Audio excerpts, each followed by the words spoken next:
The laughter reached Lysanne before the carriage did. She stood frozen at the window of Draymont Manor's morning room, her embroidery abandoned on the settee behind her, watching the gleaming black coach roll up the gravel drive. The crest on its door caught the afternoon sunlight. Not her husband's crest, but one she didn't recognize. Gold serpents intertwined around a thorned rose. Behind her, the servants had gone silent. That particular silence that meant they knew something she didn't. "Who is it?" Lysanne asked, though her voice came out smaller than she intended. She was 18 now, a full year into her marriage, but she still sounded like the frightened girl who'd been handed to Gavrick Draymont at 17, like a debt payment, because that's exactly what she'd been. No one answered. The carriage door opened, and a woman emerged. She was everything Lysanne was not. Tall, where Lysanne was small. Voluptuous, where Lysanne was slight. Draped in crimson silk that clung to every curve, while Lysanne wore the same gray morning dress she'd worn for 3 seasons, because Gavrick said new clothes were a waste on someone who never left the house. But it wasn't the woman's beauty that made Lysanne's blood turn to ice. It was the way Gavrick descended the front steps to greet her, the way he took her gloved hand and pressed it to his lips, the way he smiled, actually smiled, when he hadn't smiled at Lysanne once in their entire marriage. "Ah," the voice came from behind her. Mrs. Heswick, the housekeeper, her tone carefully neutral. That would be Lady Valindra Corsair, Lord Draymont's guest. Guest. The word hung in the air like poison. Lysanne watched as Gavrick tucked the woman's hand into the crook of his arm and led her toward the house, toward the front entrance, the entrance reserved for family and honored visitors. "How long?" Lysanne heard herself ask. "I beg your pardon, my lady. How long has she been his mistress?" The silence stretched. Mrs. Heswick cleared her throat. "I'm sure I don't know what you—" "Don't." Lysanne turned from the window, and something in her face must have shown, because the housekeeper flinched. "Don't lie to me. Everyone else in this house lies to me. I'm asking you for the truth." Mrs. Heswick's weathered face softened with something that might have been pity. "Since before your wedding, my lady. She was. She was supposed to be the one he married.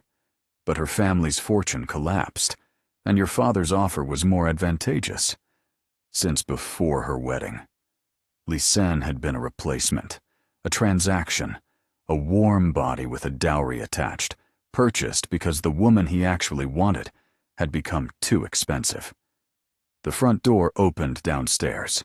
She heard Gavrick's voice, warm and solicitous, and Valindra's answering laugh, low, intimate, proprietary. "Where is my wife?" Gavrick called out. "Lysanne, come greet our guest." Every instinct screamed at her to flee, to lock herself in her chambers and pretend this wasn't happening. But she'd spent a year hiding, a year making herself small and quiet and invisible, hoping that if she was good enough, obedient enough, Gavrick might eventually treat her with something other than cold indifference. That hope died in this moment. She descended the staircase with spine straight and chin lifted, the way her mother had taught her before the consumption took her. "Grace under fire," her mother used to say. "They can take everything from you, but they cannot take your dignity unless you surrender it." Gavrick stood in the entrance hall with Valindra on his arm. He looked up at Lysanne with those flat gray eyes that had never held any warmth, and his lips curved into something cruel. "There she is, my little wife." He said it the way one might say, "My little inconvenience." "Valindra, darling, this is Lysanne. Lysanne, this is Lady Valindra Corsair. She'll be staying with us, indefinitely." Indefinitely. Valindra's smile was a weapon, sharp and glittering. "How delightful to finally meet you. Gavrick has told me so much about you." Her eyes swept over Lysanne's gray dress, her simply pinned hair, her lack of jewels.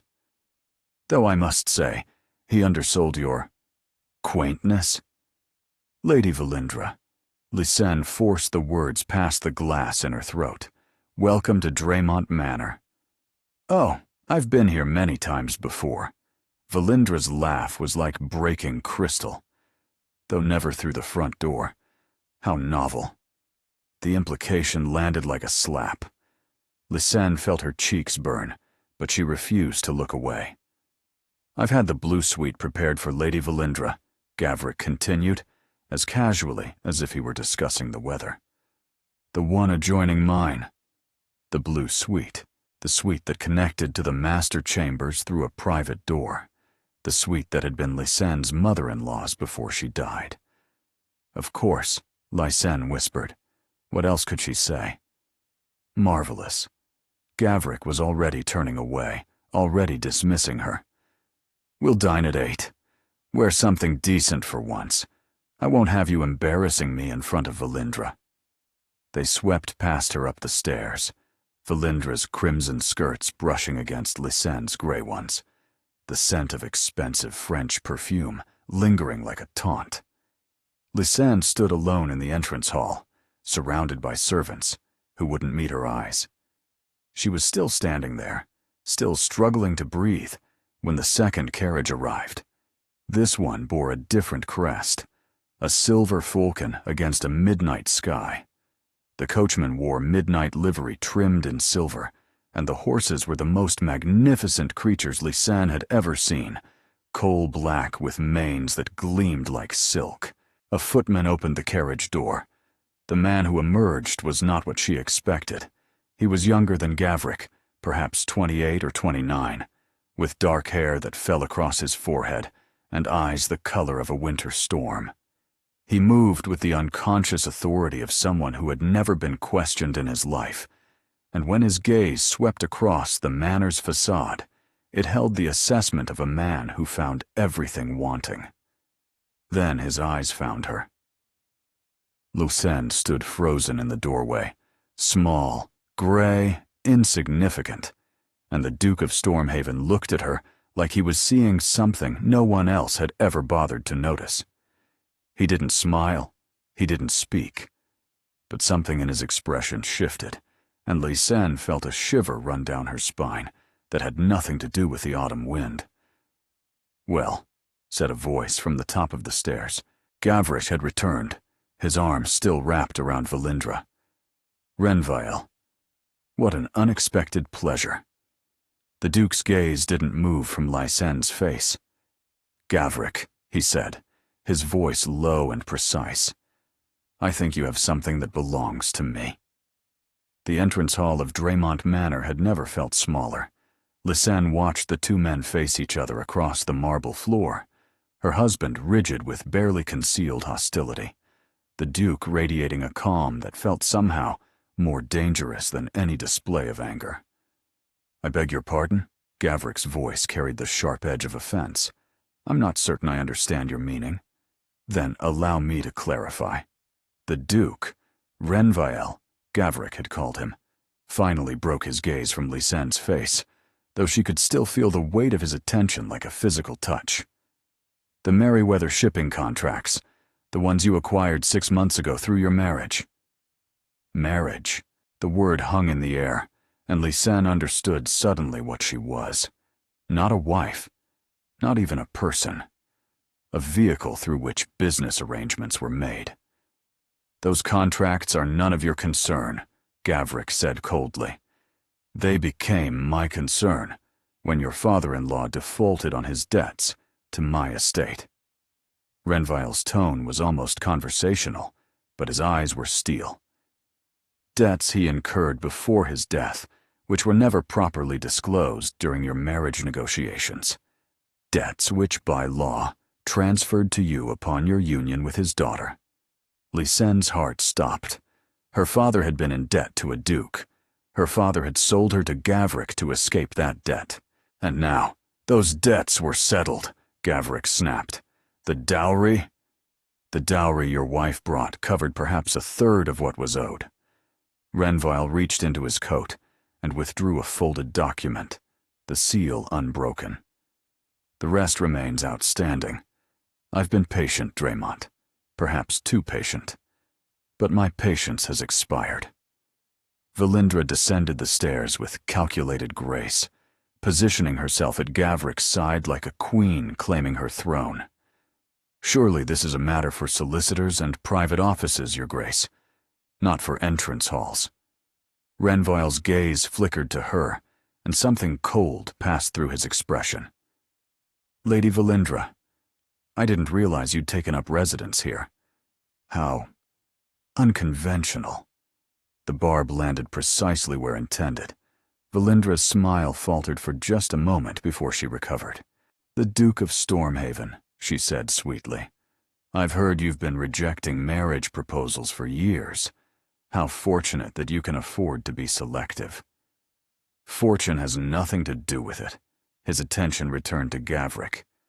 The debt, Draymont. I want it settled. Today. Gavrick's face had gone pale beneath his tan. I don't have that kind of capital readily available.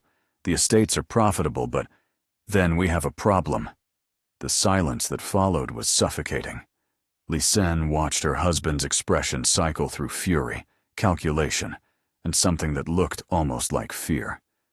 She had never seen Gavrick afraid of anything. There must be an arrangement we can reach, Gavrick said finally, his voice strained. Some alternative payment. Renvoil's smile was razor thin. I'm listening. Gavrick's gaze slid to Lysen, and her stomach dropped.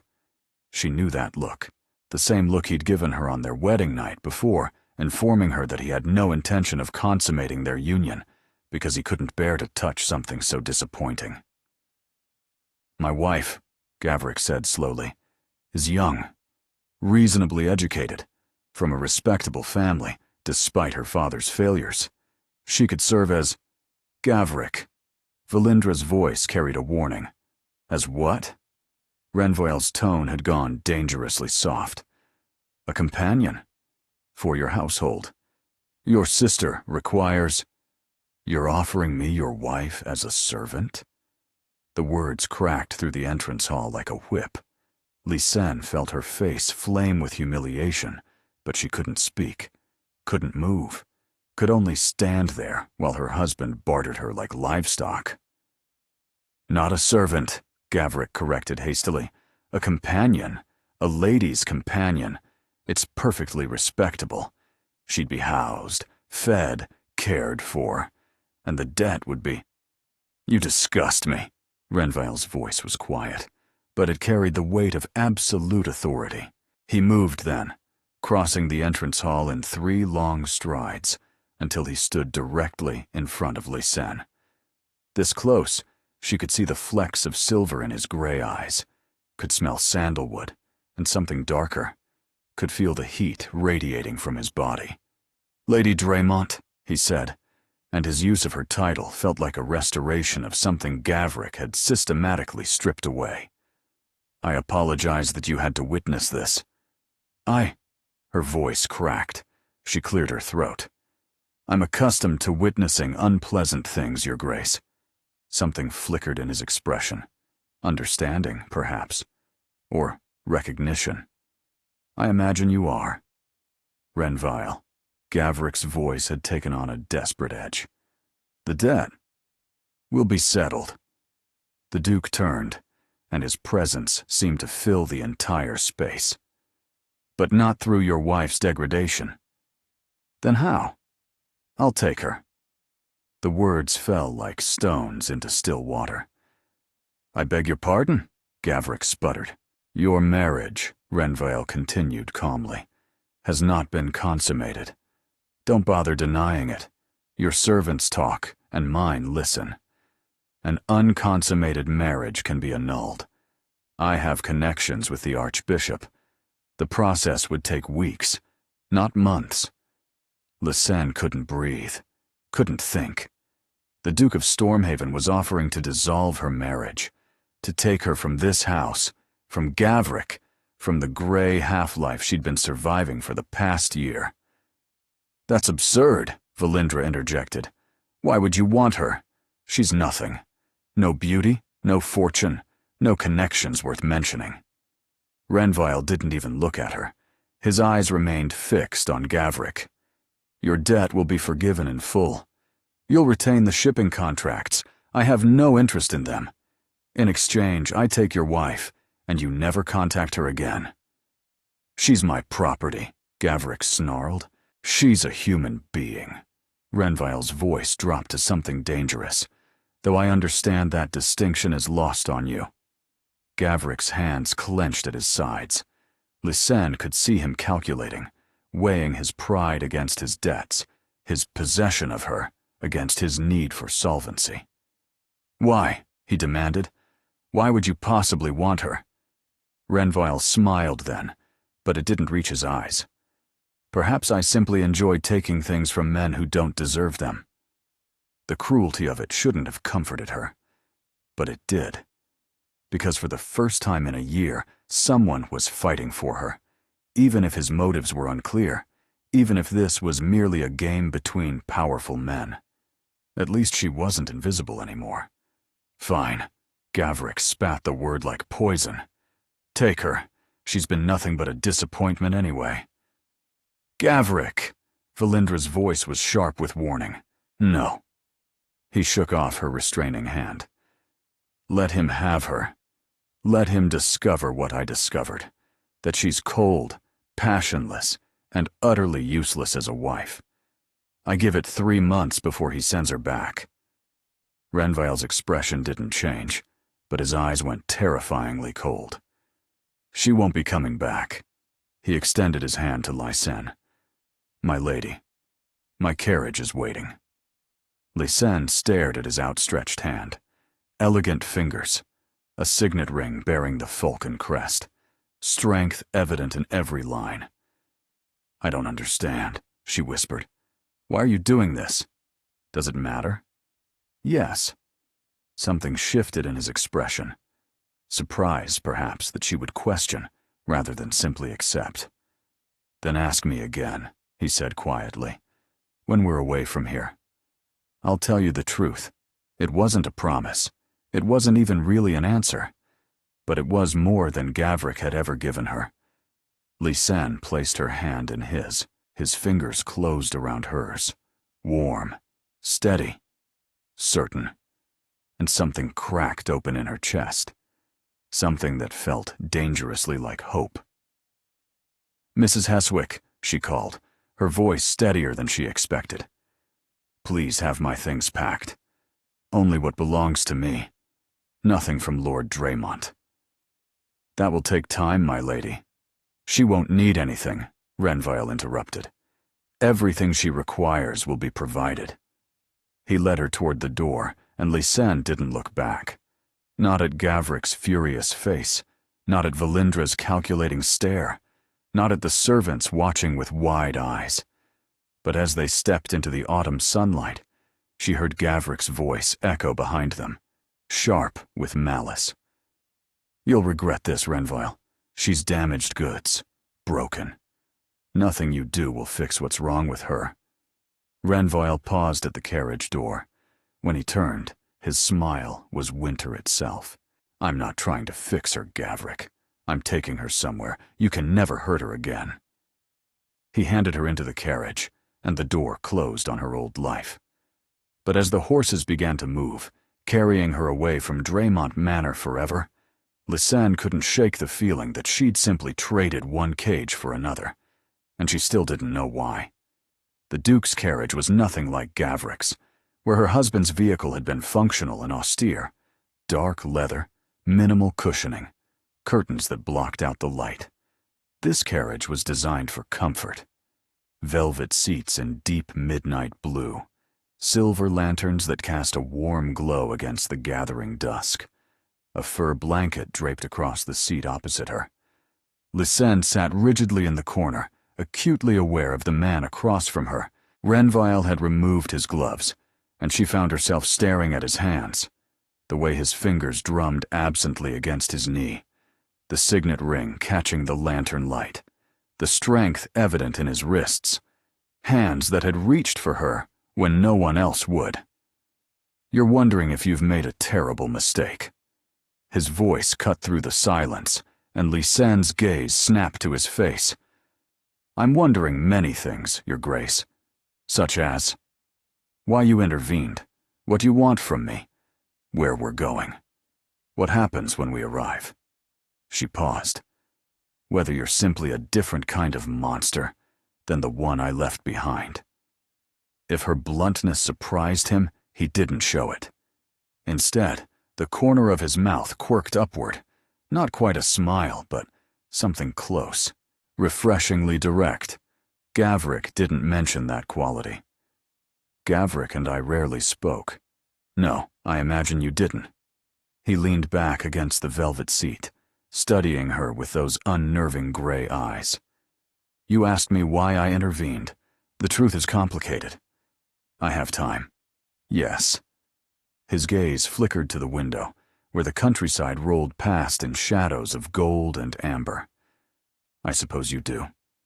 He was silent for a long moment, and Lysanne forced herself to wait, to not fill the space with nervous chatter the way she'd learned to do with Gavrish, always trying to smooth over silences before they curdled into contempt. "Your father," Renville said finally, "was a good man." Whatever she'd expected, it wasn't that. "You knew my father?" "I met him. Once, when I was 19, and he was expanding his shipping routes through my territory. He needed permissions, contracts, and favorable terms." Renville's expression grew distant. "I was young and arrogant, more interested in proving my authority than in conducting fair business. I made him wait, made him grovel for things that should have been straightforward negotiations." Lysanne's throat tightened. "I don't understand." "He never lost his dignity.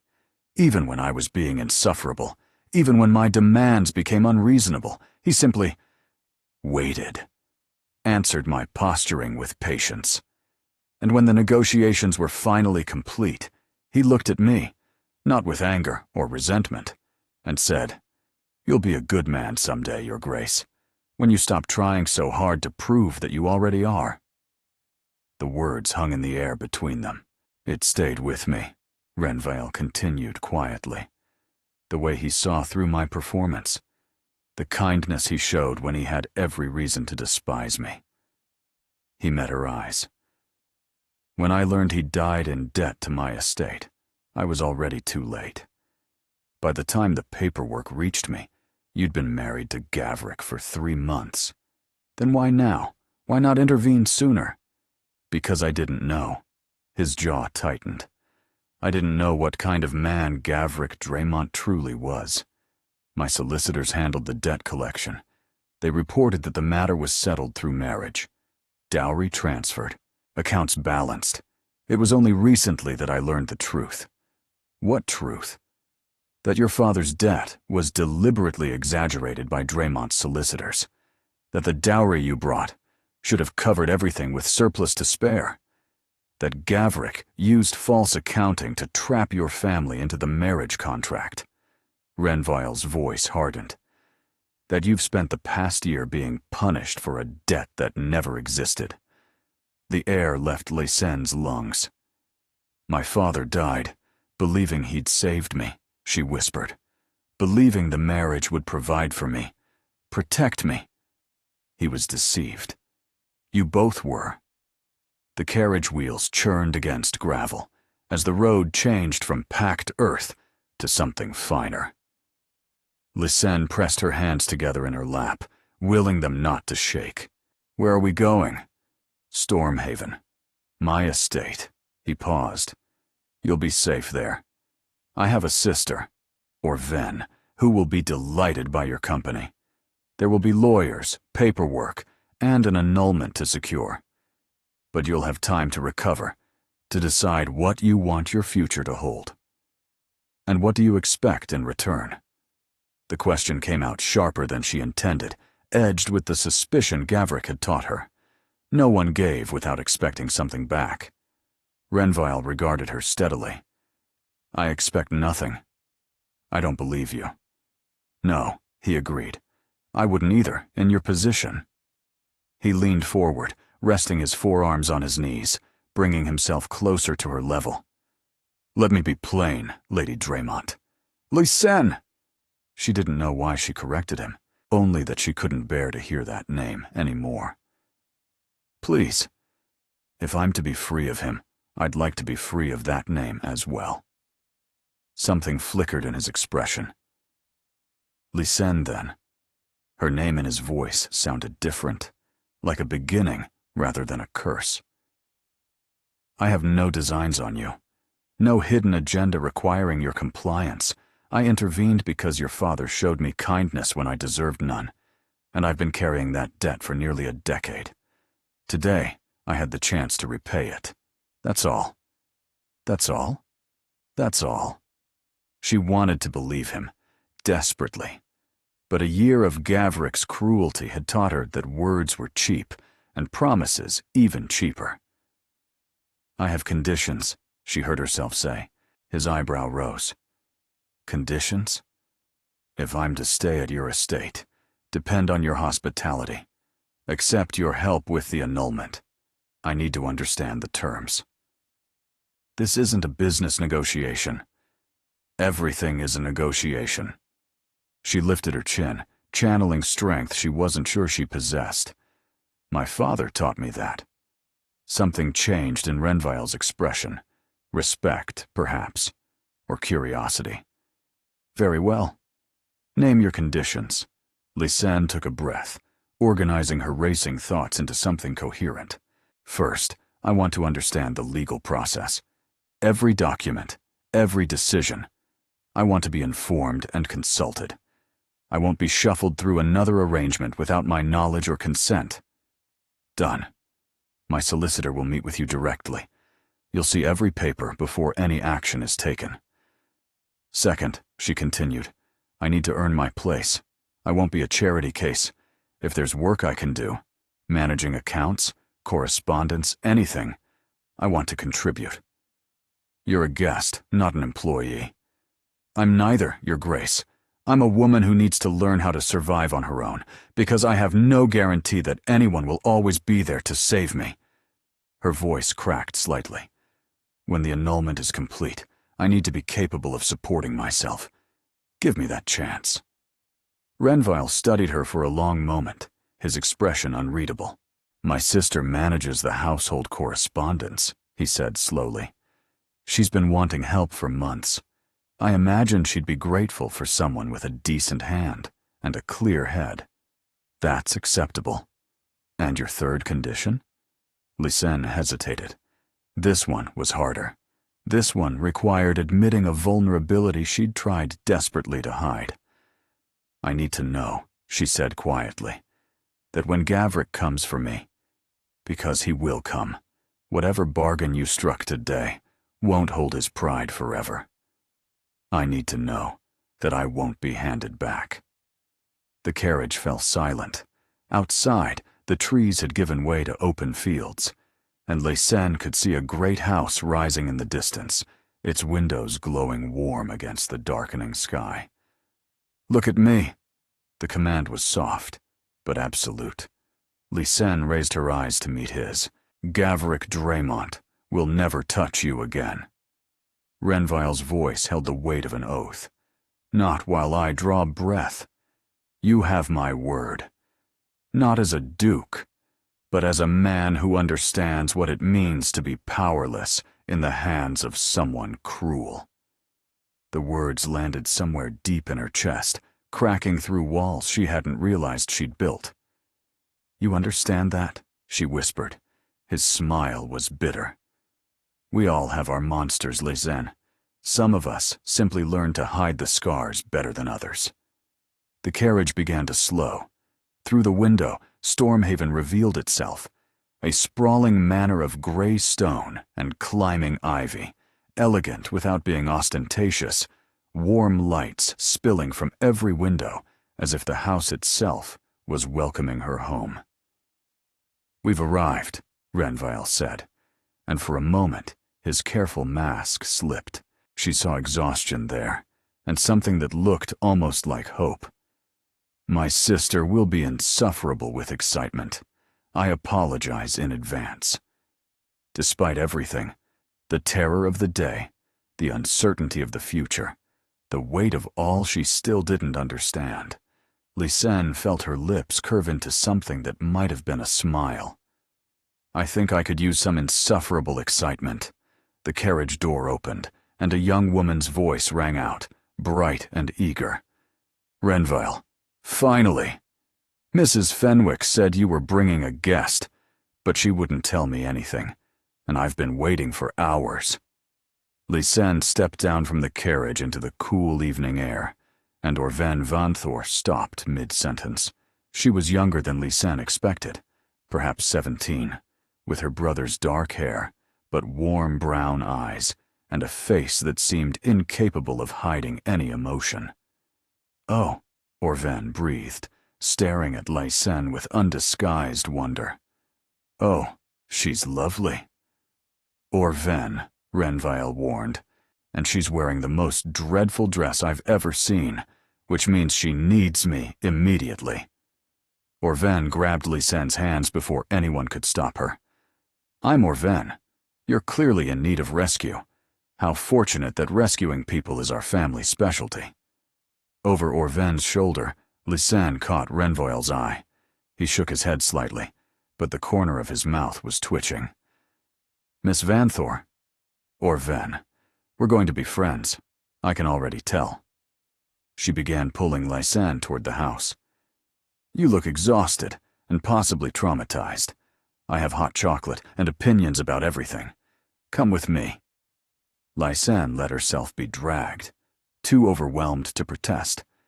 But as she crossed the threshold of Stormhaven, she glanced back once to find Renville still standing by the carriage, watching her with an expression she couldn't decipher. "Welcome home," he said quietly. And for the first time in a year, the word didn't feel like a lie. Sleep came reluctantly and left too soon.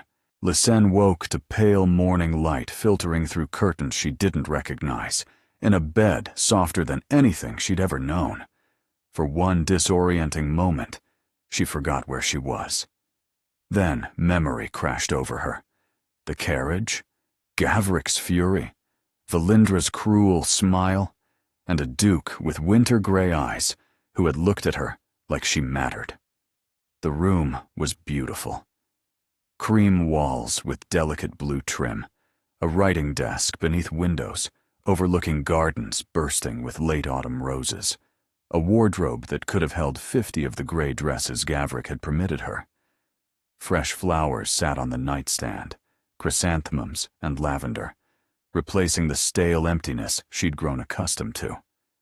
Someone had laid out clothes while she slept, a morning dress of soft sage green, simpler than fashionable, but infinitely finer than anything she'd worn in a year. Beside it sat a note in rounded, enthusiastic handwriting. "This belonged to me before I grew 3 inches in one summer. It should fit you perfectly. Come find me when you're ready. I've told Cook to make her famous cinnamon pastries, and I refuse to eat them alone." Despite everything, Lysanne smiled. A knock at the door made her startle. "My lady, I'm Pella. Lady Orven asked me to attend you this morning." The maid who entered was perhaps 30, with kind eyes and capable hands. She moved with quiet efficiency, helping Lysanne dress without making her feel helpless, arranging her hair in a simple but elegant style without commenting on its unfashionable length.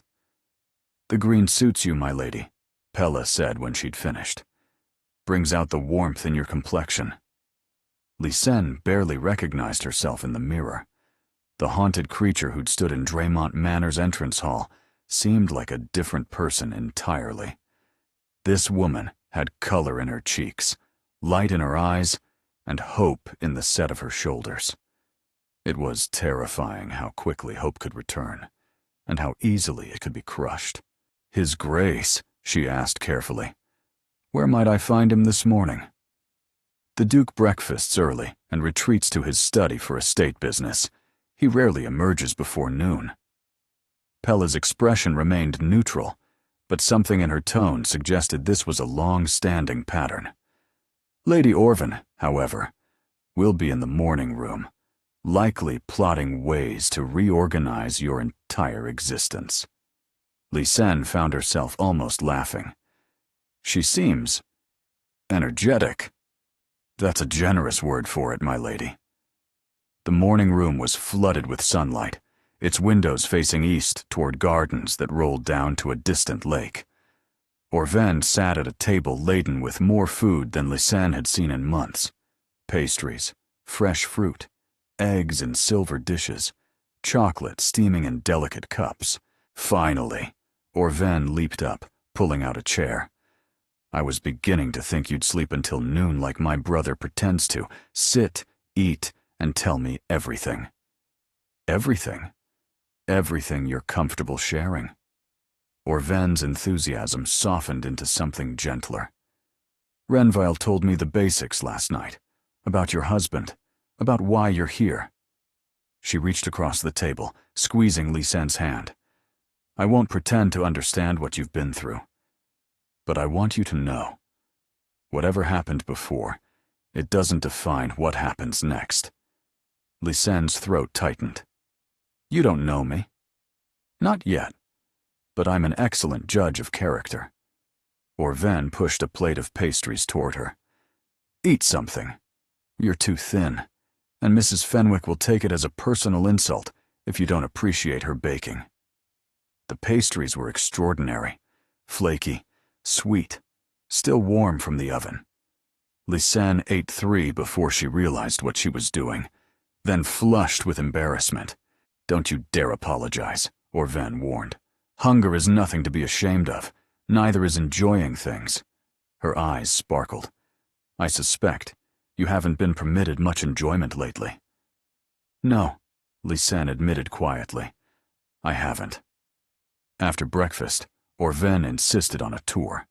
Stormhaven was vast. 37 rooms, she announced proudly, though half of them were closed off because there weren't enough people to fill them.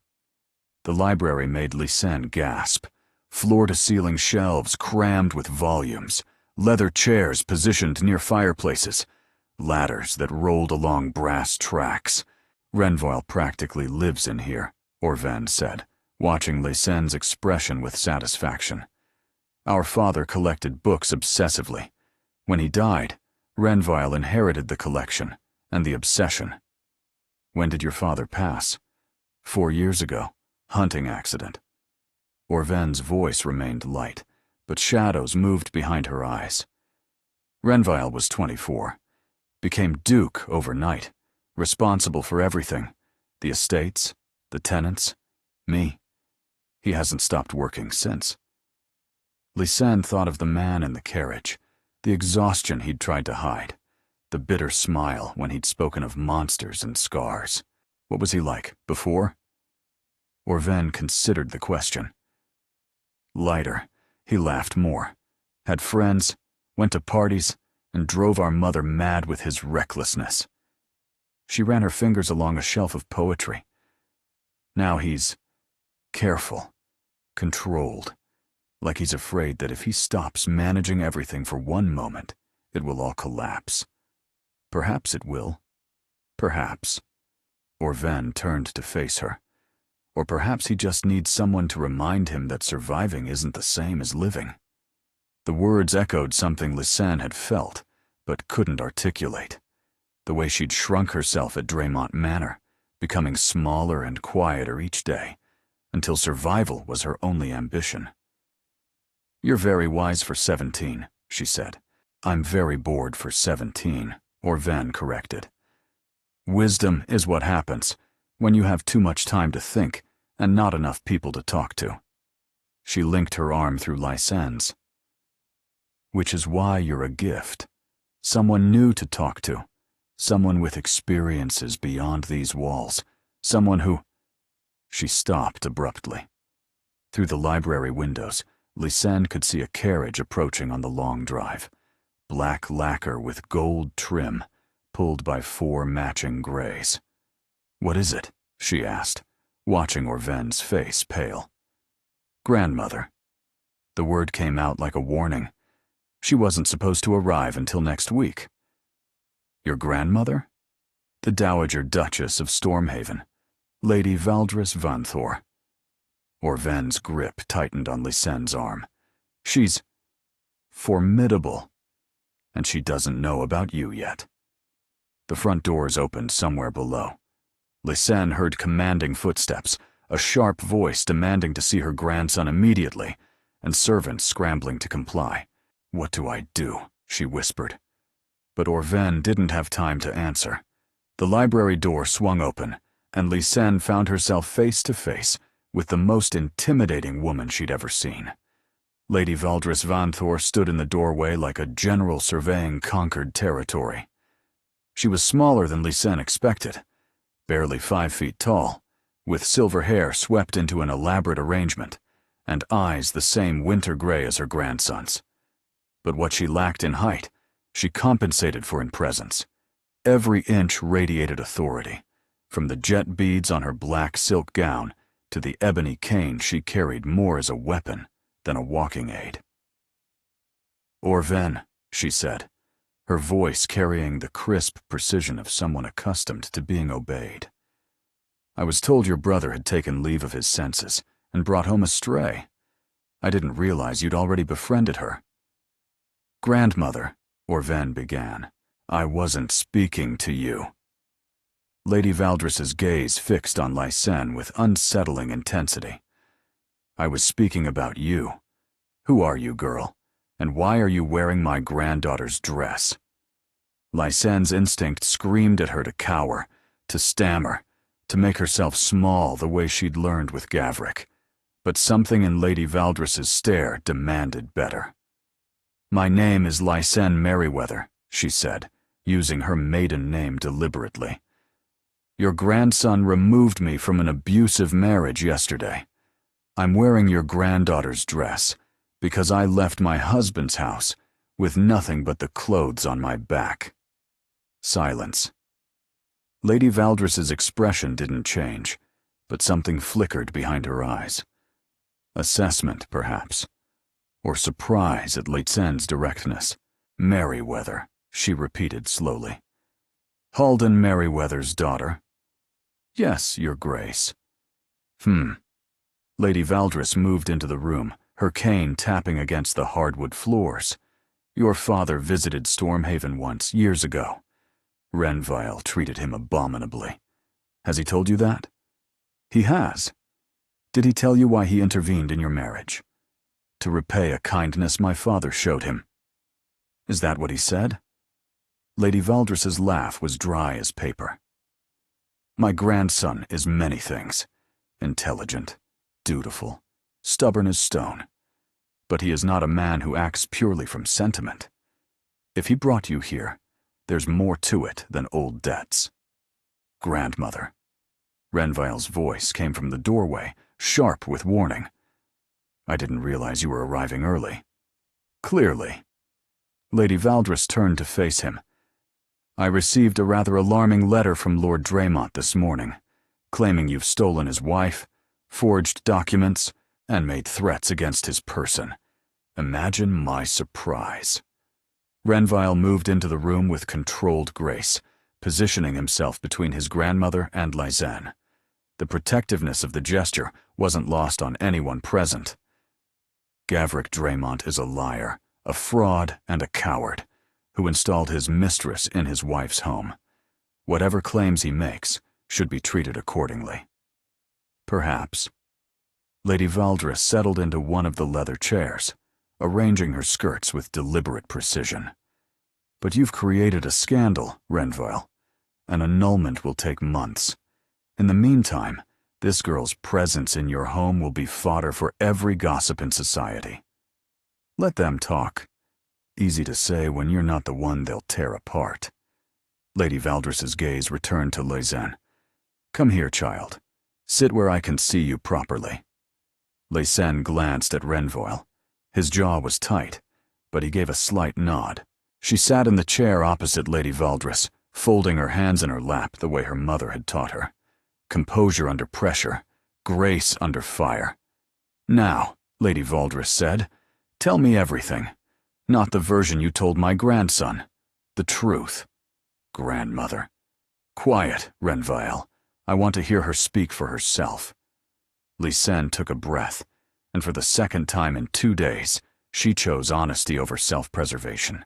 She told Lady Valdres about her father's illness, his desperation to secure her future before he died, about the marriage contract that had seemed like salvation, but was actually a cage, about Gavrick's coldness, his contempt, the way he made her feel like an unwanted burden rather than a wife, about Valindra arriving in crimson silk, claiming the house like she owned it. She didn't embellish, didn't dramatize, simply laid out the facts with the same clarity she'd used when managing her father's accounts in the final months of his life. When she finished, Lady Valdres was silent for a long moment. "You have spine," she said finally. "I didn't expect that." "I've had to develop it, Your Grace." "Clearly." Lady Valdres tapped her cane against the floor. "My grandson believes he's rescuing you." "What do you believe?" "I believe," Lysanne said carefully, "that I've been given an opportunity. Whether it's rescue or something else remains to be seen." "And what do you intend to do with this opportunity?" "Survive. Learn. Find a way to support myself when the annulment is complete." She met Lady Valdres's eyes directly. "I have no illusions about my position, Your Grace. I'm not a princess in a fairy tale. I'm a woman with no fortune, no family, and a ruined reputation. But I'm not broken, no matter what my husband claimed, and I refuse to be a burden on your grandson's charity forever." The silence that followed felt different, less like judgment and more like consideration. Lady Valdres turned to Renville, who had been standing rigid by the fireplace throughout the entire exchange. "She reminds me of your mother," she said. Whatever Lysanne expected, it wasn't that. Renville's expression flickered. Pain, surprise, something vulnerable beneath his controlled facade. Grandmother. Thessaly was the same way. Direct to the point of rudeness, stubborn beyond reason, utterly convinced she could forge her own path, regardless of what society expected. Lady Valdres's voice softened almost imperceptibly. "I opposed your father's marriage to her. Did you know that?" "I'd heard rumors. More than rumors. I threatened to disown him." Lady Valdres's grip tightened on her cane. "She was a baron's daughter, with no fortune and no connections, completely unsuitable for a future duke. But she had spine, and she made your father happy in a way I'd never seen before." "Why are you telling me this?" Renville asked quietly. "Because I was wrong." The admission seemed to cost her something. "I spent years being wrong, and then she died giving birth to Orven, and I never got the chance to tell her." Orven made a small sound. Lysanne felt tears prick her eyes, though she barely understood why. "I won't make the same mistake twice," Lady Valdres continued, rising from her chair with surprising grace. "This girl can stay. I'll support the annulment publicly, and I'll destroy anyone who dares to speak ill of her in my presence." Lysanne stood, unsure what to say. "Your Grace, don't thank me yet." Lady Valdres's eyes glittered. "I'm not doing this for you. I'm doing this because my grandson has been a ghost since his father died, and you're the first thing I've seen spark life in him in 4 years." She moved toward the door, then paused. "Don't disappoint me, Miss Merriweather. I make a formidable ally, but an even more formidable enemy." She swept out, leaving silence in her wake. "Well," Orven said weakly, "that went better than expected." Renville hadn't moved. He stood by the fireplace, staring at the spot where his grandmother had sat, his expression unreadable. "Your mother," Lysanne said softly. "She sounds remarkable." "She was." His voice was rough. "She died when I was 8. I barely remember her face anymore, But I remember the way she laughed, the way my father looked at her like she'd hung the moon. I'm sorry. Don't be. He finally turned to face her, and something had shifted in his expression. The walls were thinner now, the man beneath more visible. She would have liked you, I think. She always preferred people with fire in them. Before Lysen could respond, he strode from the room, leaving her alone with Orven and the weight of everything unspoken between them. The days at Stormhaven developed a rhythm. Mornings belonged to Orven. Breakfast in the sunlit morning room, walks through gardens that blazed with autumn color, conversations that ranged from fashion to philosophy, with no clear boundary between. Afternoons, Lysen worked alongside the estate's secretary, learning the intricacies of correspondence and account management that would eventually allow her to support herself. Evenings were for reading in the library, surrounded by books she'd only dreamed of accessing. And Renville remained a ghost. She caught glimpses of him, crossing the entrance hall with a stack of documents, conferring with his steward near the stables, riding out at dawn to inspect distant tenant farms. But he never joined them for meals, never lingered in shared spaces, and never repeated the vulnerability he'd shown after his grandmother's visit. "He's avoiding you," Orven announced on the 6th day, with characteristic bluntness. "He's busy. He's always busy, but he's never quite this busy." Orven set down her embroidery with a frustrated sigh. "Before you arrived, he'd at least take dinner with us. Now he claims he's too occupied with the annulment paperwork." The annulment. Lysen had been trying not to think about it. The legal dissolution of a marriage that had never truly existed. Renville's solicitor had visited twice, presenting documents she signed with hands that trembled despite her best efforts. Soon, she would be free. Truly, legally free. The thought should have brought relief. Instead, it brought a creeping dread she couldn't name. "Perhaps he regrets bringing me here," she said quietly. "Impossible. You're the best thing that's happened to this house in years." Orven's voice softened. He's scared, Lysen. Of himself. Of what he feels. I know my brother. What he feels. Orven just smiled and returned to her embroidery. That evening, Lysen broke routine. Instead of retreating to the library after dinner, she sought out Renville's study. The door was closed, lamplight seeping from beneath it, and she hesitated, with her hand raised to knock. What was she doing? He was a duke. She was a ruined woman seeking charity in his home. Whatever connection she'd imagined between them was surely one-sided. A drowning person, mistaking her rescuer for something more. But then she remembered his grandmother's words. "You're the first thing I've seen spark life in him in 4 years." She knocked. "Enter." His study was smaller than she expected, crowded with books and papers, and the organized chaos of a man who worked too much.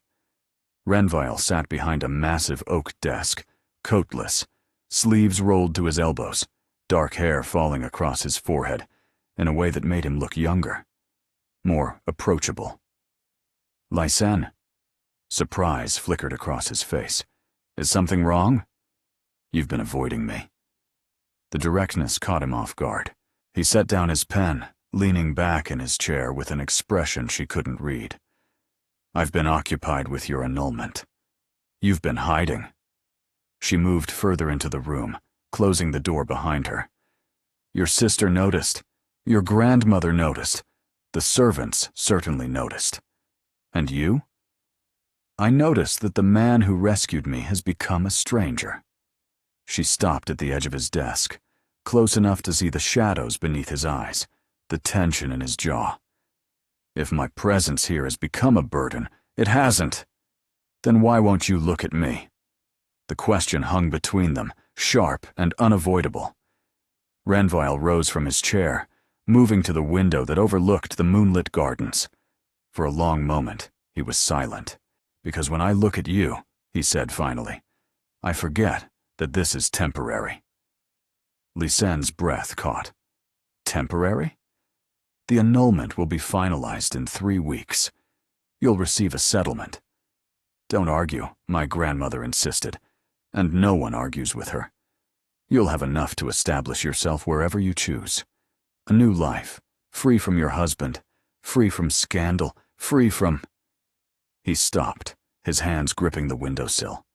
Free from me. And if I don't want to be free from you? The words escaped before she could stop them. Horror flooded through her. She'd overstepped, revealed too much, mistaken kindness for something deeper. But Renville turned, and his expression stole her breath. "Don't say things you don't mean," he said roughly. "I've already crossed lines I swore I wouldn't cross. I brought you into my home when you were vulnerable, showed you kindness when you had nowhere else to turn. If you're feeling gratitude, affection, anything that resembles... This isn't gratitude." She crossed the space between them before her courage could fail. They stood inches apart now, close enough that she could feel the heat radiating from his body, see the pulse jumping in his throat. "This is terror," she continued, her voice unsteady. "Because you're the first person in my entire life who's made me feel seen. Not useful, or suitable, or manageable. Seen. And I don't know what to do with that. I don't know if it's real, or if I'm so starved for kindness that I'm inventing connection where none exists. Lysanne, but I know that when you're not there at breakfast, I feel your absence like a missing limb. I know that when I hear your voice in the hallway, my heart beats differently. I know that when you look at me, really look at me, I feel like I could become someone worth looking at." Her voice broke on the last word. Renville's hand rose, trembling slightly, and brushed a strand of hair from her face. The touch was feather-light, reverent, as if she were something precious he was afraid to damage. "You don't understand," he said hoarsely. "What you make me feel. Then tell me." "I can't." "Why?" "Because if I start, I won't be able to stop." His hand cupped her cheek, his thumb tracing her cheekbone with devastating gentleness. "Because you're still married, still healing, still finding your footing. And I refuse to be another man who takes advantage of your vulnerability. What if I want you to?" His eyes darkened. For one breathless moment, she thought he would kiss her, thought she could see the exact instant when his control cracked. Then he stepped back, putting careful distance between them. 3 weeks, he said, his voice strained.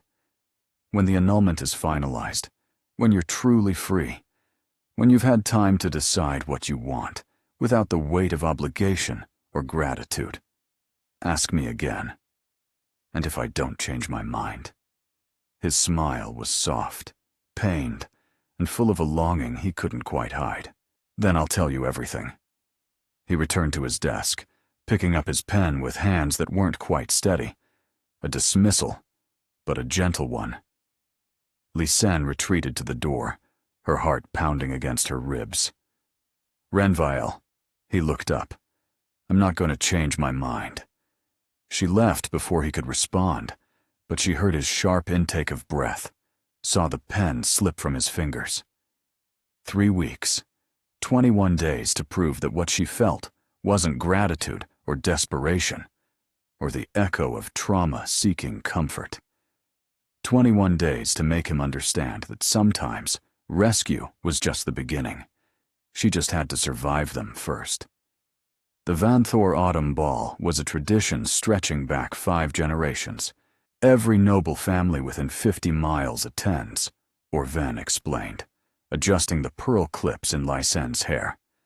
It's Stormhaven's chance to remind everyone that the Vanthors still matter, still hold power, and still deserve respect. And this year, they'll be watching me. This year, they'll be watching to see if you crumble. Orven met her eyes in the mirror. Don't give them the satisfaction. 2 weeks had passed since the conversation in Renvale's study. 2 weeks of careful distance and charged glances, of conversations that lasted too long and silences that said too much. He'd kept his word, never touching her, never crossing the boundary he'd drawn. But something had shifted between them. An understanding. A promise. 1 more week until the annulment was final. The gown Orven had commissioned was nothing like Lysanne had ever worn. Deep sapphire silk that caught the candlelight, a neckline that was elegant rather than modest, sleeves that left her shoulders bare. She looked, for the first time in her life, like someone who belonged in a ballroom. Stunning, Lady Valdres pronounced from the doorway.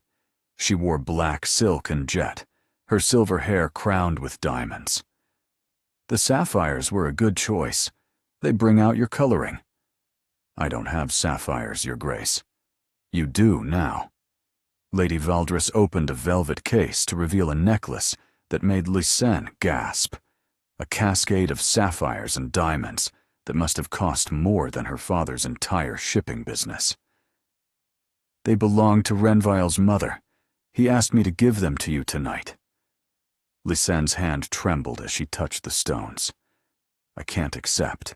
You can, and you will. Tonight, you represent this family. Lady Valdres fastened the necklace herself, her fingers surprisingly gentle. Whatever whispers follow you, whatever cruelty you encounter, remember, you're wearing a Vanthor legacy around your throat. Act accordingly. The ballroom was magnificent. Crystal chandeliers cast rainbows across cream silk walls. An orchestra played from a raised platform, draped in autumn flowers. Hundreds of candles flickered like captive stars, illuminating gowns of every color and jewels that rivaled the night sky. And everyone was staring. Lysanne descended the grand staircase on Renvale's arm, acutely aware of the whispers erupting in their wake. She caught fragments. The Draymont woman, stolen wife, completely unsuitable. But she kept her chin lifted and her gaze forward. Breathe, Renvale murmured, his hand steady on hers. They're looking because you're beautiful. Let them look. They're looking because I'm a scandal. You're both. Own it. The evening became a gauntlet. Lady Ravencroft cornered her near the refreshment table, interrogating her about her family's reduced circumstances with barely concealed disdain. Lord Crestwell made pointed comments about women who abandoned their husbands. Mrs. Chelworth wondered aloud, just loud enough to be overheard, whether certain people understood the difference between a duke's charity and a duke's true interest. Through it all, Lysanne smiled. She answered impertinent questions with gracious deflection. She met condescension with quiet dignity.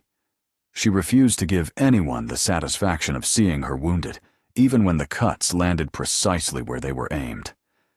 You're doing magnificently, Orven whispered during a brief respite. Half the women here want to be you, and the other half want to destroy you. That's power. It doesn't feel like power. It never does at first. The real test came during the supper dance. Renvale had claimed her for the waltz, proprietary, deliberate, a statement that set tongues wagging throughout the ballroom. They moved together with surprising grace, his hand warm at her waist, her palm pressed against his, the rest of the world fading to insignificance. You're counting steps, he observed. I'm counting enemies. 17. His laugh was startled, genuine. Only 17. I thought you'd made more progress. The night is young. When the dance ended, she excused herself to find the retiring room. The corridors of Stormhaven were quieter here, away from the ballroom's crush, and she paused to catch her breath in a window alcove overlooking the moonlit gardens. That's when she heard the voices. Completely shameless, really, parading around in Thessaly's sapphires, as if she's already the Duchess. Well, she won't be for long. I heard Lord Draymont is planning to contest the annulment. Apparently, there's evidence the marriage was consummated after all. Lysanne's blood turned to ice. Evidence? What kind of evidence? Servants willing to testify. Letters proving she was, shall we say, not quite the innocent victim she's pretending to be. How delicious. The Duke will be humiliated. He deserves it, honestly. Taking up with another man's wife? Father says. Lysanne stepped into the corridor, and the two young women fell silent, their faces cycling through shock, embarrassment, and finally, defiance. Miss Merriweather. The taller one, Lord Fairweather's daughter, Lysanne recognized, recovered first. We didn't see you there. Clearly. We were just discussing my reputation, my marriage, and whatever lies my husband has been spreading. Lysanne's voice was calm, but something dangerous burned beneath it. Yes, I heard. The shorter girl had the grace to look ashamed, but Miss Chelworth lifted her chin, all aristocratic arrogance. If you're going to eavesdrop, you should expect to hear unpleasant truths. Truths? Lysanne stepped closer. Let me share some truths with you, Miss Chelworth. My husband never touched me.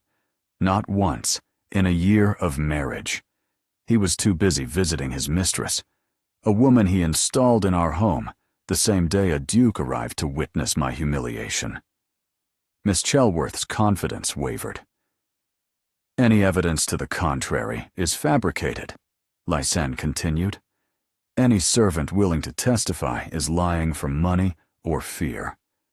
And anyone who spreads these rumors will eventually face the consequences when the truth emerges. She smiled, and it was Lady Valdres's smile, sharp, cold, utterly without mercy. I may be a scandal, Miss Chelworth, but I'm a scandal with the Vanthor family's protection. Can you say the same? She swept past them without waiting for a response. Her hands were shaking when she returned to the ballroom, but her face was serene. She found Orven and whispered an urgent summary of what she'd overheard. Orven's expression darkened. Gavric is planning something. We need to warn Renville. But before they could move, a footman appeared at Lysanne's elbow.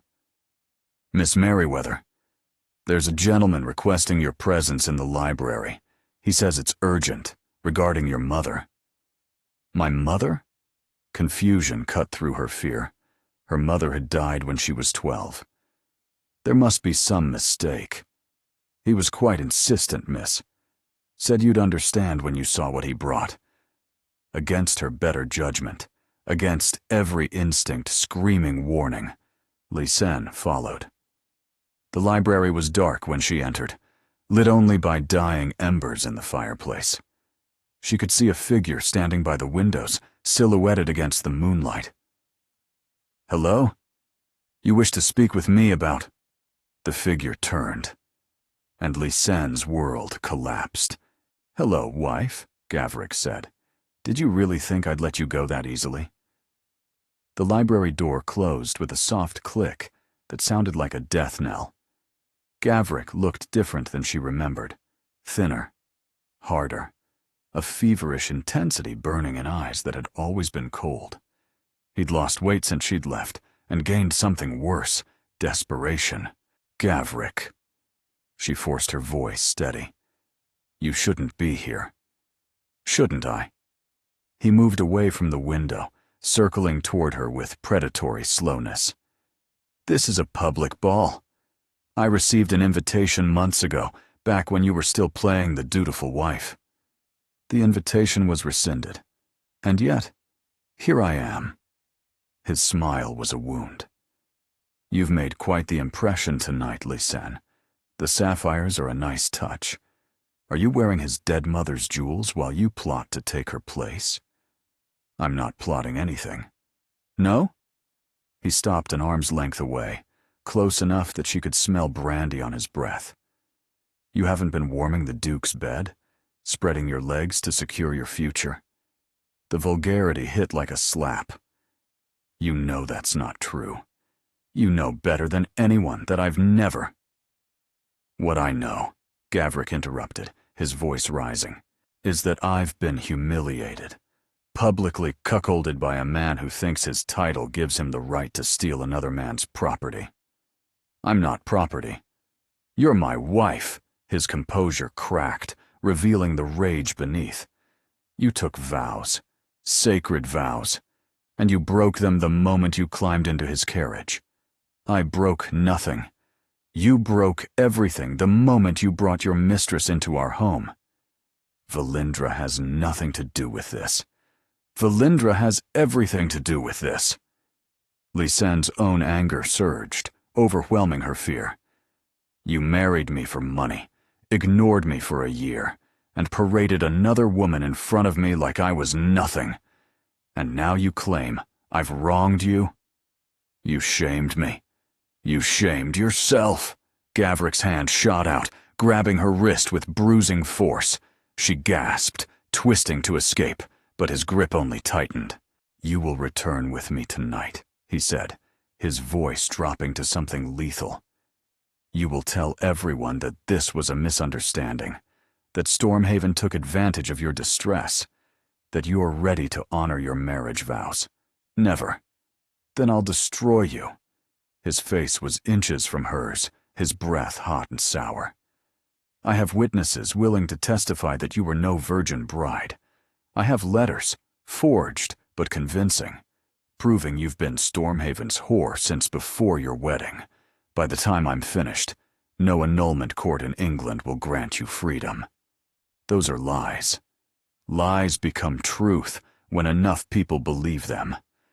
His free hand rose to her face, gripping her chin with painful force. You were supposed to be nothing, a quiet, grateful nobody who accepted her place. Instead, you became a problem. His eyes glittered.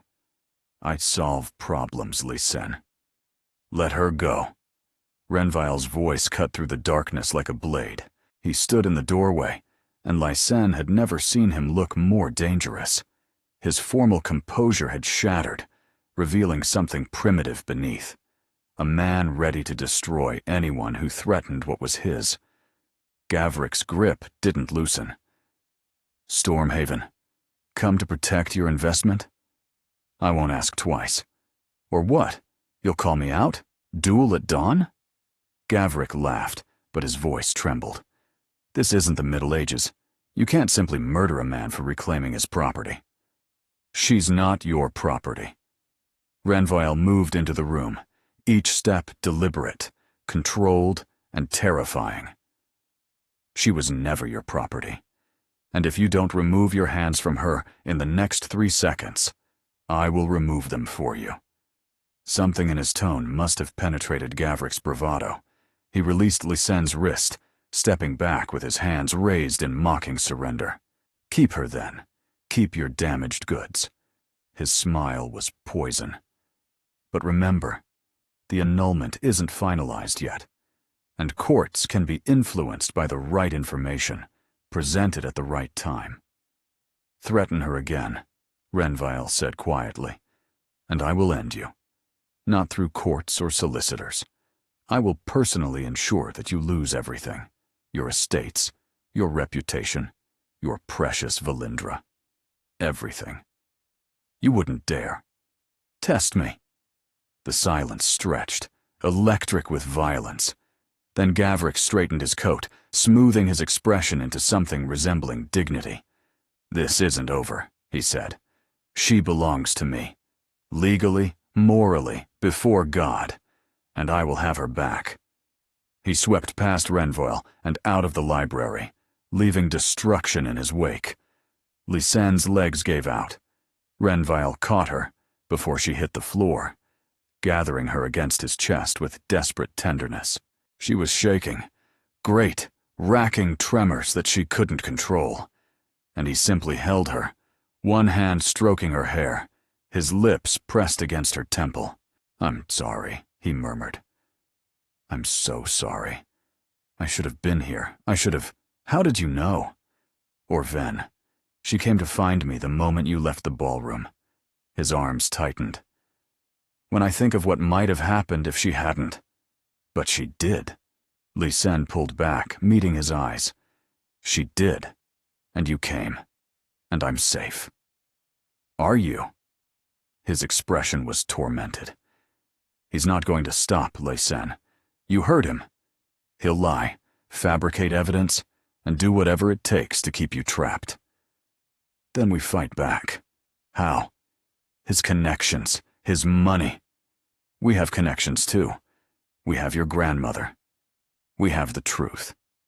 She gripped his lapels, forcing him to focus on her. I spent a year being afraid, Renvoil. A year making myself small, hoping that if I was quiet enough, invisible enough, the monster would stop noticing me. But it doesn't work.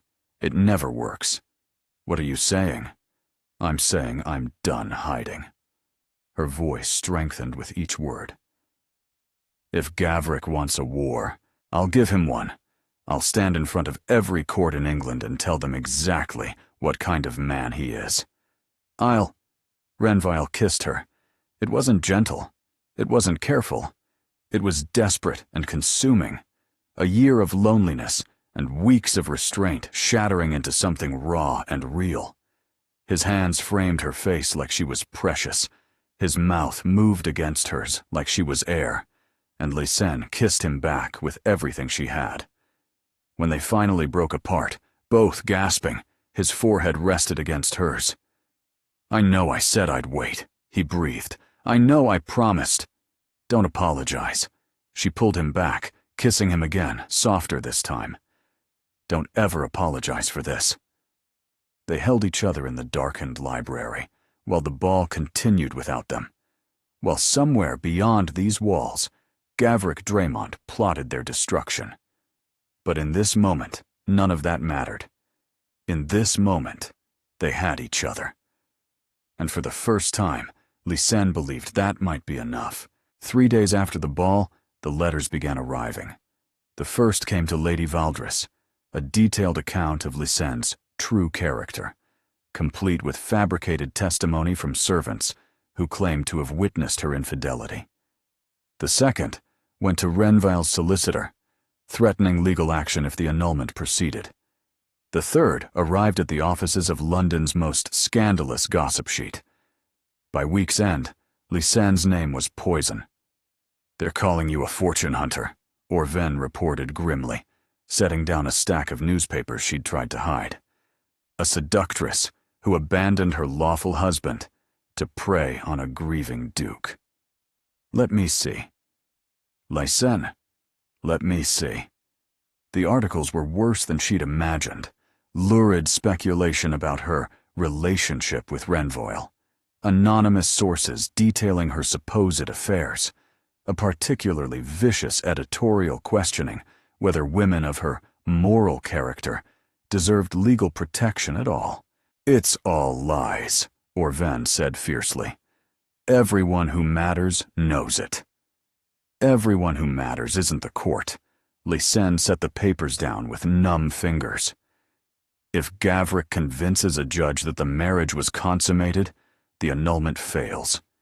And if the annulment fails... She couldn't finish the sentence. Renvile found her in the library that evening, staring at the fire with empty eyes. The solicitor believes we can still prevail, he said, settling into the chair beside her. We have witnesses of our own. Mrs. Heswick from Draymont Manor has agreed to testify about Valindra's presence, about Gavrik's neglect. And my grandmother's influence isn't insignificant. And if it's not enough, then we appeal. We fight. We don't stop until what? Lysen turned to face him, and the despair in her expression made his breath catch. Until my reputation is destroyed beyond repair, until your family name is dragged through every scandal sheet in England, until you lose everything you've worked to protect. You're worth protecting. Am I? Her laugh was bitter. I'm nobody, Renvile. A merchant's daughter, with a ruined marriage, and enemies who will stop at nothing to see me destroyed. You could have any woman in England. titled, wealthy, and respectable. Instead, you've tied yourself to a scandal that may never end. I don't want any woman in England. Then you're a fool. Perhaps. He reached for her hand, and she let him take it. But I'd rather be a fool with you than be sensible without you. That's not fair. None of this is fair. His thumb traced circles on her palm. Life isn't fair. Your father taught me that in his own way. Fair is a luxury for people who've never had to fight for anything. Lysenne's eyes filled with tears. I don't want to destroy you. You couldn't if you tried. She wanted to believe him, desperately.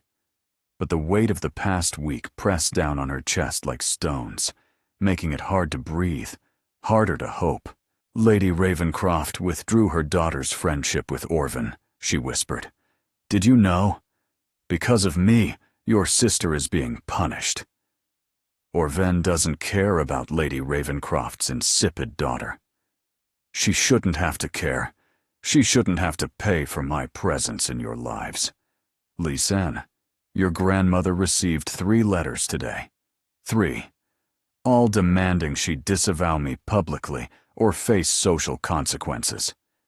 The tears spilled over now, tracking down her cheeks. I'm poisoned, Renville. Everything I touch, everyone who helps me, they suffer for it. He pulled her into his arms, holding her while she wept against his chest. She could feel his heartbeat beneath her cheek, steady and strong, an anchor in the storm. Listen to me, he said, his voice rough. Listen carefully.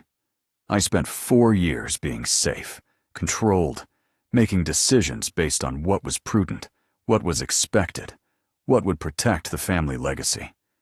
And you know what it got me? Emptiness. A house full of beautiful things, and not a single moment of genuine happiness. Renville. Then you appeared. Literally fell into my life because of a debt I'd forgotten I owed. And suddenly, everything that seemed so important, society's approval, strategic alliances, careful reputation management, it all became meaningless. He tilted her face up, forcing her to meet his eyes. You're not poison. You're the only real thing I've had in years. And I will not let Gavric Draymont or anyone else take that from me. But the cost is mine to pay. He kissed her forehead, her tear-stained cheeks, and the corner of her mouth. Let me pay it. For a moment, she almost believed. Then the door burst open, and a footman stood in the entrance, pale and breathless. Your Grace, there's been a development. Lord Draymont is here. With constables. Lysenne's blood turned to ice. They found Gavric in the entrance hall, flanked by 2 uniformed men, and wearing an expression of triumphant satisfaction. What is the meaning of this? Lady Valdres demanded, descending the stairs with regal fury. Lady Valdres! Gavric's boo was a mockery. I apologize for the intrusion, but I'm here on official business. He held up a folded document. A warrant for the arrest of Lysenne Draymont on charges of abandonment, theft, and adultery. The world tilted. Those charges are absurd, Renville snarled. Fabricated. The court disagrees. Gavric's smile was a knife. Testimony has been provided. Evidence submitted. A judge has issued the warrant, and these constables are here to execute it. You can't take her. I'm afraid the law says otherwise. Gavric nodded to the constables. Gentlemen, if you please. They moved toward Lysenne, and she felt herself shrinking, becoming the frightened girl she'd been at Draymont Manor. Small, helpless, trapped. Wait. Her voice came out stronger than she expected. If I go with you willingly, no scene, no resistance. Will you leave Stormhaven in peace? Lysenne, no. Will you? She met Gavric's eyes directly. He considered her for a long moment. The Van Thors will face no further action from me. You have my word. Your word means nothing, Renville spat. Perhaps. But it's all she has. Gavrik extended his hand. Come along, wife. It's time to go home. Lysanne looked at Renville, at his anguished face, his clenched fists, the desperate love in his eyes that she'd only just begun to understand. Don't do this, he whispered. Please. We'll find another way. There is no other way. She touched his cheek, memorizing the feel of him. Thank you. For everything. For seeing me. Then she turned and walked toward Gavrik, placing her hand in his. The last thing she saw before the door closed was Renville's face, destroyed. The carriage ride to Draymont Manor felt like a descent into hell. Gavrik sat across from her, his expression shifting between triumph and barely contained fury. The constables had departed once she was secured in the carriage, their job done, their palms presumably greased, leaving her alone with the man who had made her life a prison. You thought you could escape me, he said, almost conversationally. You actually believed that a few weeks with a lovesick duke could undo a legal marriage. Lysanne didn't respond. There was nothing to say. The charges won't hold, of course. No real evidence, no credible witnesses. But by the time the courts sort it out, you'll be back where you belong. His smile was cold. And Stormhaven will have moved on, found someone else to rescue, forgotten all about the merchant's daughter he briefly found amusing. He won't forget. No. Gavrik leaned forward. Tell me, wife, when the scandal sheets are done destroying your reputation, when every door in society is closed to you, when you're nothing but a cautionary tale mothers tell their daughters, do you really believe he'll still want you? The words landed where they were meant to, finding the cracks in her armor. He's a duke, Gavrik continued. He has responsibilities, obligations, a family legacy to protect. You were a distraction, an interesting puzzle to solve. But distractions end, and men like Stormhaven always choose duty in the end. You don't know him. I know his type. Honorable, dutiful, willing to sacrifice personal happiness for the greater good. Gavrik's laugh was cruel. That's the delicious irony, isn't it? The very qualities that made him rescue you are the same ones that will make him abandon you. Draymont Manor loomed in the darkness, its windows unlit, and its facade unwelcoming. Lysanne felt the weight of the place pressing down on her. All those months of silence and neglect, of being treated like an inconvenience rather than a person. Valindra was waiting in the entrance hall. She wore crimson again, as if the color were her signature, her beautiful face arranged in an expression of mock sympathy. Poor thing, she cooed, as Gavrik guided Lysanne inside. You look exhausted. Shall I have a bath drawn? Something to eat? Leave her alone, Gavrik said shortly. She's going to her room. The same room. Nothing has changed. Of course, darling. Lysanne climbed the stairs on legs that felt like lead. Behind her, she could hear Gavrik and Valindra murmuring together, their voices intimate, exclusive, a partnership she'd never been part of. Her old room was exactly as she'd left it. Bare walls, simple furniture, curtains that blocked out the light.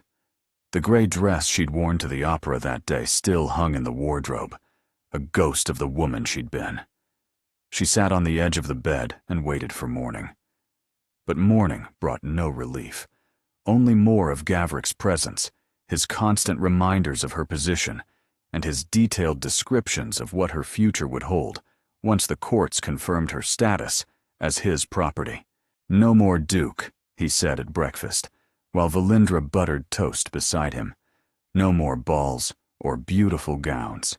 You'll manage the household accounts, receive an allowance for basic necessities, and make yourself invisible. That's all I require from you now. Invisibility. And if I refuse, then I'll have you committed. His eyes were flat. Mental instability, nervous disorder, whatever diagnosis my physician friend recommends. You'll spend the rest of your life in a private facility, and no one will ask questions. The threat was real. She could see it in his face. Days blurred together. Lysanne moved through the house like a ghost, eating what was placed before her, sleeping when exhaustion demanded it, feeling herself shrinking with each passing hour. Renville would come, she told herself. He'd find a way. But as the first week became the second, hope began to curdle into something darker. Perhaps Gavrik was right.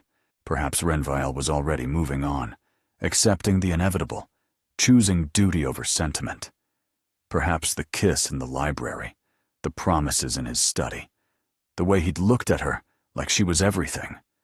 Perhaps it had all been temporary after all. On the 12th night, she stood at her window, staring at the stars. She thought about her mother, who died believing the world could be kind. Her father, who'd sold her to save her and failed. All the dreams she'd had as a girl, of love, of happiness, of a life that meant something. She'd touched that life. Briefly. With Renville and Orvin, and even fierce Lady Valdris. And now, it was gone. A soft knock at her door made her turn. Mrs. Heswick stood in the hallway, the housekeeper's face illuminated by a single candle. Her expression was complicated. Guilt and determination warring for dominance. "My lady," she whispered. "There's someone at the servants' entrance. Someone asking for you." "Who?" "A young woman. She says her name is Orven, and she says to tell you." Mrs. Heswick paused, checking the hallway behind her. "She says to tell you that her brother is coming. Tonight. And you need to be ready." Hope, treacherous and impossible, flickered back to life. The servants' entrance was hidden in shadow when Lysanne slipped through it, her heart pounding against her ribs. Orven grabbed her immediately, pulling her into a fierce embrace. "Thank God," she breathed. "We've been planning for days. Renville wanted to storm the manor the moment you left, but Grandmother convinced him to be strategic." "Strategic? The charges against you have been dismissed." Orven pulled back, gripping Lysanne's shoulders. "All of them. Renville's solicitor found the servants Gavrik bribed and convinced them to recant. One of them actually felt guilty. She said you were always kind to her, even when you had no reason to be." Tears pricked Lysanne's eyes. "The annulment? Finalized yesterday. The proceedings continued while you were held. Renville's solicitors argued that Gavrik's false arrest actually proved the marriage was irreparably broken. The judge expedited everything. You're free, Lysanne. Legally, completely free." The words didn't feel real. After everything, the threats, the fabricated evidence, the crushing weight of Gavrik's power, it seemed impossible that something as simple as legal documents could make a difference. "Where is Renville?" Orven's expression shifted. "Inside, with Gavrik." "What?" "He insisted on confronting him, personally." Orven's smile was grim. "Don't worry, he brought reinforcements." They entered through a side door that Mrs. Heswick had left unlocked. The corridors were dark, the household asleep, but light spilled from beneath the library door, and voices carried through the heavy wood. "Illegal detention of a free woman." Renville's voice, cold as winter. "Coercion. Witness tampering. The list of charges my solicitor is preparing would destroy whatever's left of your reputation. You have no authority here." Gavrik's response was defiant, but there was fear beneath it. "I have every authority. Miss Merriweather, she's Miss Merriweather now, by the way, as of yesterday, was held against her will in this house. That's a criminal matter, and I have 3 magistrates in the entrance hall who are very interested in the details." Lysanne pushed open the door. The library was as she remembered it. Dark wood, heavy curtains, the oppressive weight of Gavrik's taste. But now it contained something new. Renville, standing with his back to the fire, radiating controlled fury. And Gavrik, for the first time since she'd known him, looking genuinely afraid. "Listen." Renvale's voice softened when he saw her. "You should wait outside." "No." She moved to stand beside him, shoulders squared. "This is my fight, too." Gavrik's face twisted with contempt. "Still playing the brave heroine? How touching. Do you think hiding behind your duke will protect you forever?" "I'm not hiding." Lysen met his eyes directly. "I spent a year shrinking into shadows, hoping silence would protect me. It didn't work. It never works. So now I'm trying something different. And what's that? Standing up." "Standing up?" His laugh was bitter. "You're nothing. You've always been nothing. A transaction that went wrong. A disappointing investment. Stop." The command came from the doorway. Lady Valdres entered with the inevitability of a storm, her ebony cane striking the floor with each step. Behind her came Valindra, escorted by two stern-faced men in legal attire, her crimson gown incongruous against her terrified expression. "Lady Valindra has been most helpful," Lady Valdres announced. Once she understood the alternative to cooperation was prosecution as an accessory to fraud, she became remarkably forthcoming. "Valindra," Gavrik started. "Don't." Valindra's voice shook. "Don't speak to me. You promised me marriage. You promised me everything. And now," she looked at Lady Valdres, "now I've given them everything. Every document, every conversation, and every scheme you ever whispered to me." The color drained from Gavrik's face. "You can't do this. It's done." Renvale's voice held no mercy. "Your debts are being called in. Every creditor you've borrowed from is receiving notice that the Vanthor estate is withdrawing its discretionary tolerance. Your fraudulent manipulation of Miss Merriweather's dowry has been documented and submitted to the Banking Commission. And the letters you forged to implicate her are being analyzed by handwriting experts who will testify to their origin. You're destroying me." "No." Lysen stepped forward, and something in her expression made Gavrik flinch. "You destroyed yourself.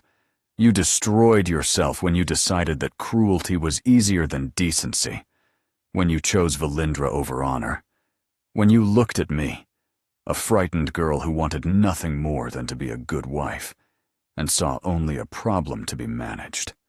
I never asked for you. No, you asked for my father's money." Her voice was steady now, strong. "You got it. And you still treated me like I was worthless. That's not my failure, Gavrik. That's yours." She turned to Renvoil, and the look that passed between them needed no words. "We're leaving," she said. "All of us. And you." She looked back at Gavrik one last time. "You can spend the rest of your life contemplating what your cruelty has cost you." They left him standing in his empty library, surrounded by the wreckage of his schemes. The carriage ride back to Stormhaven was quiet, but different.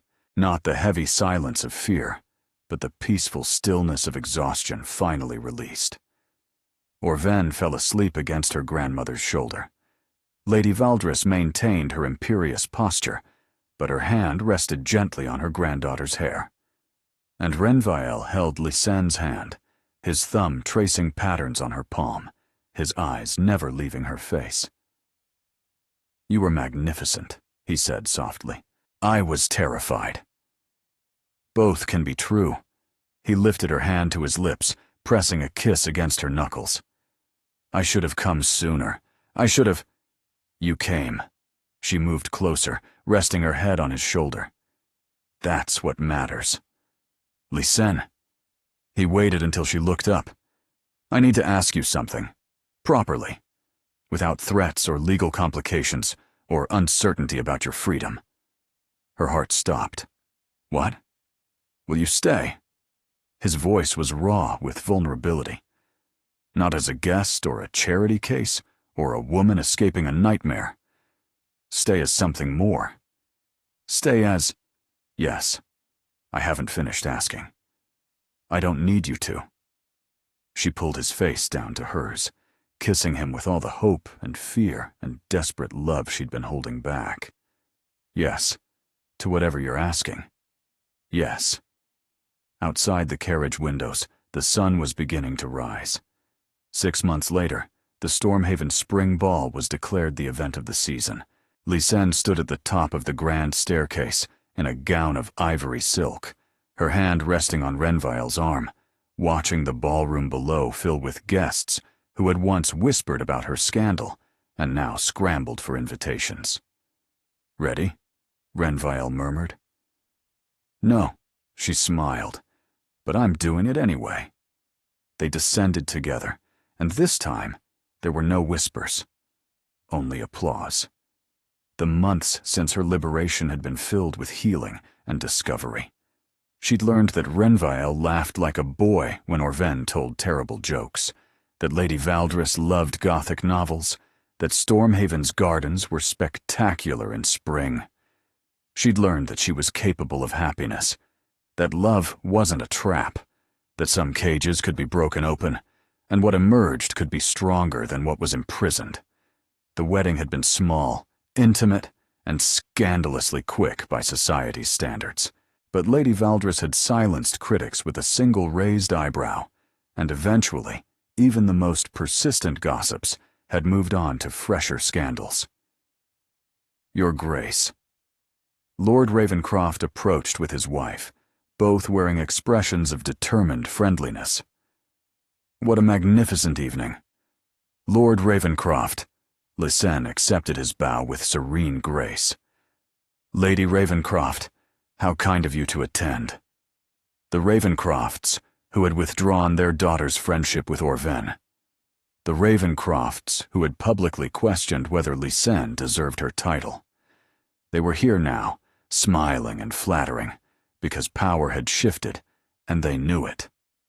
"Your daughter must join us for tea," Lysanne continued sweetly. "Orven has missed her company terribly." Lady Ravencroft's smile flickered. "Of course, Your Grace. We'd be honored." They escaped as quickly as dignity allowed. "You enjoyed that," Renville observed. "I enjoyed it very much." He pulled her onto the dance floor as the orchestra began a waltz. They moved together with the ease of a couple who had learned each other's rhythms, who had weathered storms and emerged stronger. "I have something for you," he said. "A gift. Renville, you've given me everything.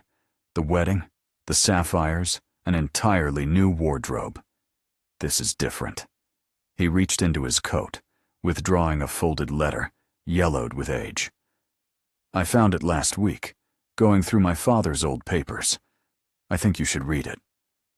They paused near one of the tall windows, and Lysanne unfolded the letter with careful fingers.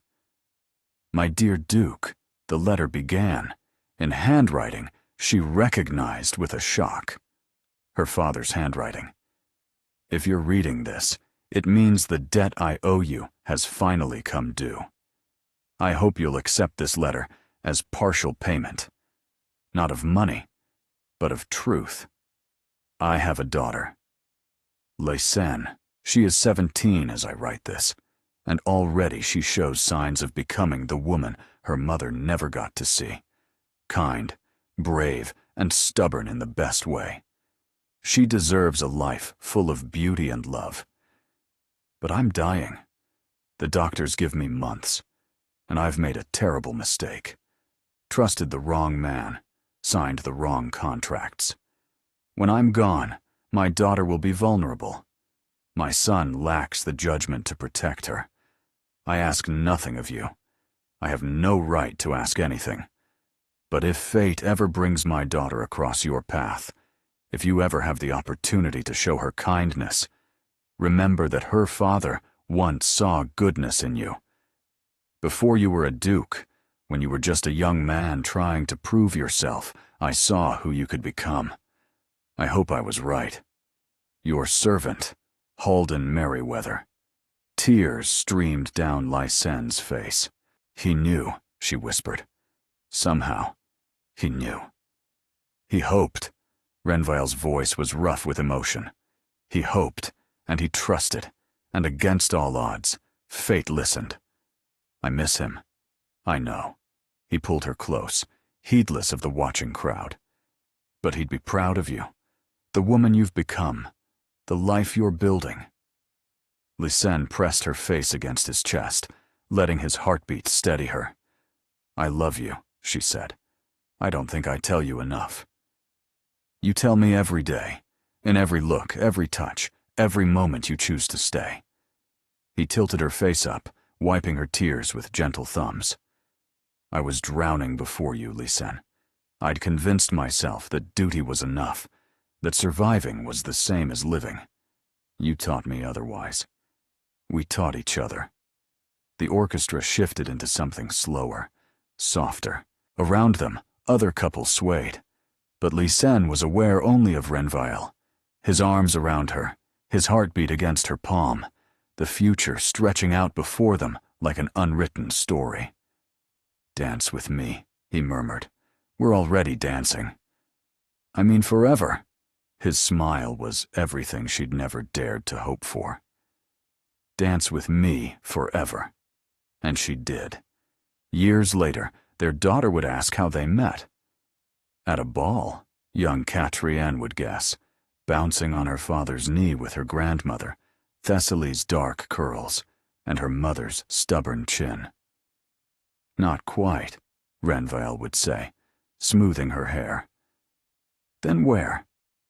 Lysen would catch her husband's eye across the library, their library now, filled with new books alongside the old ones, with toys scattered among the philosophy texts, with life in every corner. Your father paid a debt, she would say, smiling, and I fell in love with the payment. It never made sense to Catriane, but someday, when she was older, she would find a yellowed letter in her grandfather's handwriting, and she would understand. Some stories begin with chance. The best ones are built on choice, and theirs was both.